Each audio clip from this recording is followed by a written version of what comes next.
La muntanyeta dels Sants i sobretot la seva ermita i construccions annexes presenten des de fa poc un aspecte renovat. Els treballs de restauració que s'encetaren l'octubre de 2008 estan pràcticament finalitzats. Ahir mateix poguérem comprovar el resultat final d'unes actuacions que han permès posar en valor l'edifici i el seu entorn, a la vegada que recuperar alguns elements i eliminar-ne d'altres. Fa uns 3 anys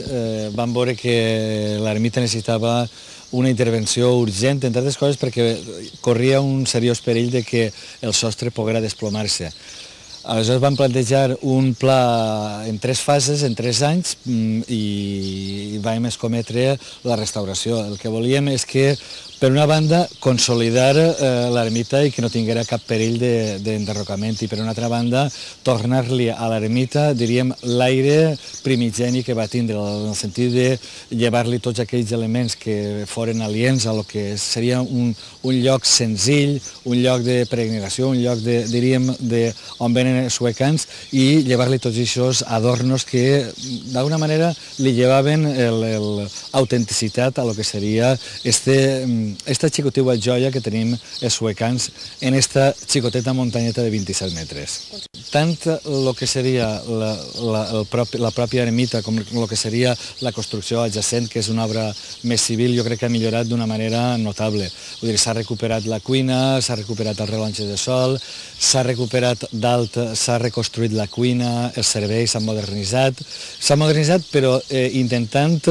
ser respectuós en l'edificació, és a dir, intentant llevar-li tot allò que no fora del temps que li pertocava i intentant recuperar elements que ja no teníem. Estem descobrint que l'ermita no se va fer tot l'edifici no és d'única fase, sinó que diguem que l'originàriament s'acabaria en 1613, que és la part que correspondria a la capella, i ja en el segle XIX, entre el 1801 i el 1818, és quan s'ampliaria l'edifici, creixent en altura i en superfície, de forma que la capella se quedaria més gran, més elevat també, i a la banda est tindríem el que és les dependències de l'ermita en planta baixa, la sagristia, i en planta primera tindríem el que seria el menjador. Farà 2 anys, el 2008-2009, que modificarem, farem la substitució de la coberta del menjador, farem la demolició del templet que n'hi havia en la capella, i farem una hornacina, que era on estaven els antics sants, i bàsicament va ser això la intervenció, la primera intervenció, degut al cost econòmic, i continuar també fent treballs d'arqueologia, eliminarem també alguns restos de panells ceràmics, i aquesta segona és la intervenció més forta, que hem recuperat una porta en la façana sud, hem recuperat la cuina del segle XIX, que és una cuina original i com això n'hi ha poquetes. També hem reformat la cuina de planta primera, que és per al servei del menjador, i els asseus de planta primera. I ja hem fet també, hem adequat la coberta de la capilla, de la part de la capella, i hem fet tot el tractament de protecció antisilòfagos i contra atacs de termites a l'edifici. A part també un tractament de protecció front al foc de l'edifici. A hores d'ara resten alguns treballs per concloure del tot el projecte, entre ells la substitució de les instal·lacions elèctriques i l'execució d'un nou sistema d'il·luminació i la dotació de mesures de seguretat en cas d'incendi, d'una xarxa d'alarmes i d'un nou sistema de climatització i calefacció.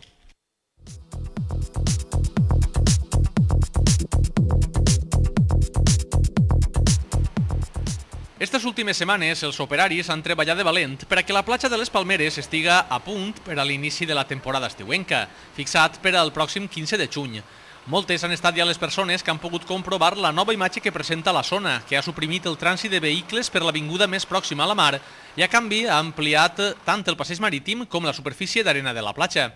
Durant molts anys s'havia parlat d'aquest projecte urbanístic que ara és ja una realitat. El Ministeri de Medi Ambient i Medi Rural i Marí, a través de la demarcació de costes de València, va valorar en 1.585.000 euros el cost d'aquestes obres de remodelació del front costaner de les Palmeres. L'antic passeig va ser construït en el seu dia pel propi Ajuntament. El seu disseny es basava en la dominància d'un trànsit de vehicles al llarg del mateix, així com en la presència d'un estacionament en detriment d'una secció que resultava escassa per al trànsit peatonal.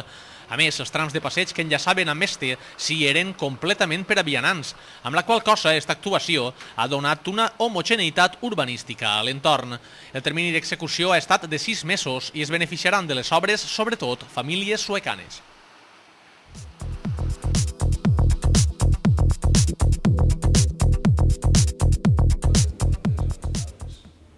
L'Associació de Comerciants de Sueca Arrimat, constituïda el passat mes de febrer, ha organitzat per a este cap de setmana la primera Fira Sueca Outlet. L'objectiu d'aquest esdeveniment no és un altre que donar a conèixer a la població de Sueca i comarca tot el que el comerç local pot oferir, a més de demostrar la unió i les ganes de treballar que tenen els membres d'este jove col·lectiu. Entenc que és una cosa molt bona per al poble de Sueca, però que tinc entès són més de 40 els expositors que estaran, que són tots comerços de Sueca, que ens mostraran els seus articles. La situació en què està avui dia el comerç, jo crec que en Sueca per almenys encara està aguantant el tipus, és una de les activitats que se fa per part d'aquesta associació, apoyar per l'Ajuntament, per a per almenys poder-se llevar els saldos que es queden de tota la temporada passada, poder-los vendre a molt bons preus, que també tot el públic de Sueca pugui aprofitar-se. Nosaltres des del 10 de febrer que feien la primera posta en marxa de l'associació, teníem que pensar en un projecte que era el fer l'Outlet Sueca, que ja ho tenim ahí davant. Este outlet, a part de que siga un moment d'oportunitat per a la gent que compre, perquè els comerços ens desahoguem un poc de l'estoc, més que res és que veig a la gent la unió que tenim i un escaparat a tota la gent que vinga a veure-nos. No és simplement l'anar a vendre, no? Això està bé, però el que més volem transmetre és el que estem tots arrimats, com el nostre nom, i que volem que la gent ens conega. El comerç local s'ha tornat a il·lusionar al voltant d'una associació amb gent relativament més jove, i és bo, això demostra que és bo que en tots,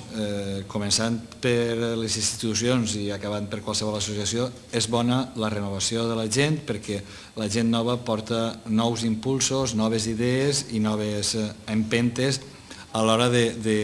d'impulsar determinats projectes. I després, per a mi, una cosa molt important, i jo, amb independència que l'èxit que pugui tindre enguany, jo penso que s'ha de seguir recolzant, i és que és un projecte que no s'ha fet com altres des de dalt cap a baix, sinó que s'ha fet des de baix cap a dalt. És a dir, han sigut els propis comerciants els que han anat dient què és el que volien, i l'Ajuntament hem estat al costat, com un mes. La primera Fira Sueca Outlet, que estarà situada al centre comercial Sueca Park, s'inaugura el divendres 11 de juny a les 6 de la vesprada i estarà oberta fins la nit del diumenge. En tot aquest temps, els visitants podran gaudir d'una variadíssima oferta comercial. De fet, més de 40 establiments de Sueca ja han confirmat la seva presència, entre ells negocis relacionats, entre d'altres, amb articles de sabateria, roba, òptica, estètica, medicina, complements, llar, il·luminació, mobles i joieria. A més, com a complement a la fira, s'oferiran activitats lúdiques que consistiran en actuacions per a menuts i majors, una torrada popular, espectacles de màgia, classes de ball, sortejos, concerts de rock, ludoteca i fins i tot els serveis d'un tren que facilitarà l'accés a la fira i que funcionarà ininterrompudament.